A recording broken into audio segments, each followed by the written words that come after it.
Now in this video I'm going to show you how to fill our Canon 250, 251 cartridges. Now what I did here is I always do this, I cut a box out so I can put the bottle of ink in the box like that. This way it can't get knocked over when I'm filling it. Now in the kit you're going to get a syringe and a sharp injector tip. Now one thing I want to point out, on the syringe it says discard after use. Pay no attention to that. These are veterinarian syringes, and you don't need to wash them out even after you fill the cartridge with ink. Call a lower slip. The tip is just going to be pushed onto it. Now I want to point this out. In the cartridges is a high-tech fiber sponge. Now, because Canon uses dye base in their colors, there's usually no problem filling the cartridges. Now Canon uses a pigment ink on their large black cartridge. It's a waterproof black ink. It doesn't like to flow into the fiber sponge that well, so we're going to show you a quick way to get ink in there. And once you do this once, you very rarely ever have to do it again. Now sometimes when you get the cartridge, there's a little yellow strip. You want to pull that off. Just take it off. You don't need that anymore. Okay, now the first thing I'm going to do is I'm going to fill the cyan. I'll put the tip on, have some paper towel handy.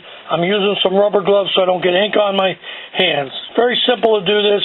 Like I said, you only usually have to do this the very first time you get the cartridges.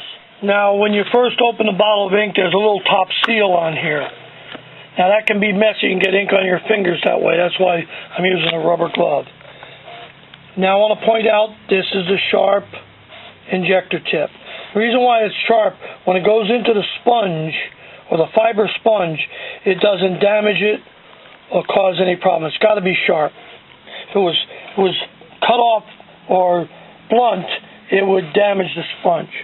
So we're going to go in and fill up a full syringe of ink. And then I'll wipe it off with a little paper towel. Now, let's look at the cartridge itself. There's a rubber plug that we have to take out. That is the fill plug. So the next time you fill, all you're going to have to do is put ink in a supply chamber. But you got to take your time taking these plugs out for the first time. The reason is they were put in, and basically they were put in dry, so when you go to pull them up, they can break. So just take your time taking this out. Okay, now I removed it. Like I said, take your time. Next time you're going to put it back in, take a little dish soap, put it on your fingers and put it around the plug, and then it'll slide right in. Then the next time you take it out, it'll be a lot easier. Now in the very front of the cartridge, hard to see it, there's a little hole. It's called an air vent hole. It's got to be there. That's how the air goes into the cartridge, so it'll print. So you're going to find that hole. I'm going to go all the way.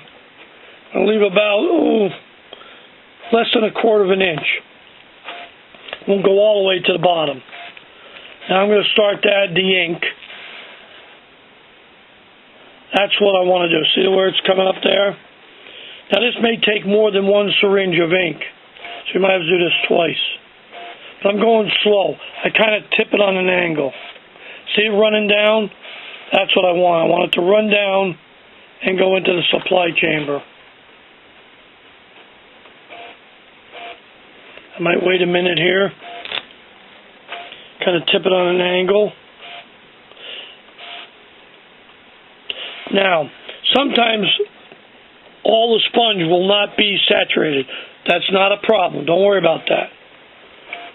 We're more concerned with the bottom. There you go. Now a little bit will start to leak out the top. You're going to wipe that off. That's enough. Okay, now I wiped off the little bit of ink that dribbled out. You can see there's a small area of the sponge that didn't get saturated. No problem. Don't worry about that. Now I'm going to manually add ink to the supply chamber. See, this is what you're going to have to do next time. You don't have to go through that opening or that vent hole up front. Now we're going to put the rubber plug in. like I said, we'll put a little dish soap on this, and then it'll slide right into that hole. Okay, now I've added ink, the excess ink I had back to the bottle. Now I'm going to put the protective cover on, but I'm not going to slide it on. Here's a little trick. You want to put the injector in like that. Then you can snap it on. That's the safe way to do it. Any other way, you might stick yourself a little bit, so you don't want to do that.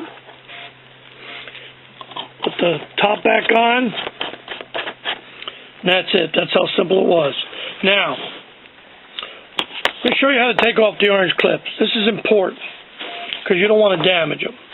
Up in the front, there's a little tab. Pop it open like that. Now, I don't pull back on this.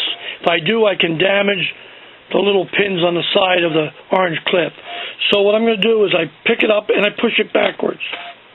And then it unlocks. There's the little pins.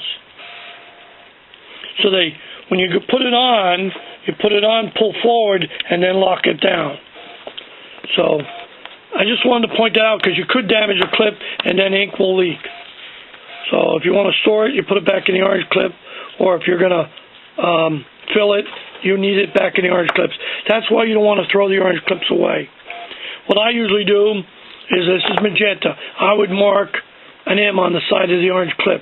Then I can't cross-contaminate one color to another. So if I put the magenta clip on the yellow, they'll have magenta on it. So you don't want to do that. So mark those, and that's it, and save them. You'll need them for every refill. Push it in, lock it in, push forward, then you'll be able to lock it. That's it.